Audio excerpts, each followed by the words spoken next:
గుంటూరులో జరుగుతున్న రైల్వే అభివృద్ధి పనుల్ని పరిశీలించిన కేంద్ర సహాయ మంత్రి పెమ్మసాని చంద్రశేఖర్ నాసిరకం పనులపై అధికారుల్ని కాంట్రాక్టర్లను నిలదీశారు.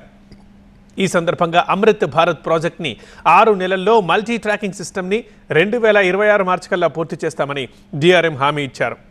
రైల్వే అధికారులు, కాంట్రాక్టర్, స్థానిక ప్రజాప్రతినిధులతో సమీక్ష నిర్వహించి వీలైనంత త్వరగా పెండింగ్ పనులు పూర్తి చేస్తామని కేంద్ర సహాయ మంత్రి పెమ్మసాని చంద్రశేఖర్ తెలిపారు. మల్టీ ట్రాకింగ్ తీసుకుంటే బిల్డింగ్స్ 30% అయినాయి, బ్రిడ్జెస్ ఓన్లీ 53% అయినాయి. ఇవన్నీ ఎందుకని డబ్బులున్నా కూడా కొంత డిలే అవుతుంది. ప్లస్ అదిగాక మేము తిరిగినప్పుడు అక్కడక్కడ క్వాలిటీ ఇష్యూస్ కూడా ఉన్నాయి. ఇవన్నీ ఒకసారి రివ్యూ చేసి కాంట్రాక్టర్ గారితో మాట్లాడి అన్ని డిపార్ట్మెంట్స్ని కోఆర్డినేట్ చేసుకొని డిఆర్ఎం గారు ఉన్నారు ఇక్కడ. ఇప్పుడు మాకు హామీ ఇచ్చారు, ఒక ప్రాజెక్టు ఈ 40 crores అమృత్ భారత్ అయితే వచ్చే మార్చి కల్లా కంప్లీట్ చేస్తా అన్నారు.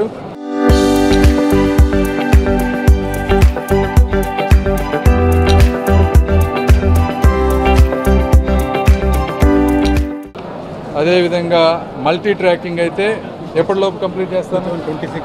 26 మార్చి, అంటే 1.5 year లోపు 2 ఎట్టి పరిస్థితుల్లో కంప్లీట్ చేస్తానని ప్రామిస్ చేశారు. బట్ జనరల్గా మీకు తెలియదే ఉంది, ఏ ప్రాజెక్టులో అయినా కోఆర్డినేషను, అక్కడక్కడ కరప్షన్ ఇవన్నీ ఉండటం వల్లనే ఈ రోజున అన్ని ప్రాంతాల్లో అనుకున్న సెంట్రల్ గవర్నమెంట్ ఇంత డబ్బు ఖర్చు పెట్టి ప్రజలకి మంచి చేయాలనుకున్నా కూడా వ్యవస్థల్లో ఉన్నటువంటి లోపాల వల్ల అన్నీ 100% అనుకున్నట్టుగా వెళ్ళటం లేదు. కాబట్టే మా లాంటి వాళ్ళు ఇనిషియేషన్ తీసుకొని సాధ్యమైనంత వరకు 90 to 95% పర్ఫెక్ట్గా జరిగే విధంగా చేయటమే మా బాధ్యత.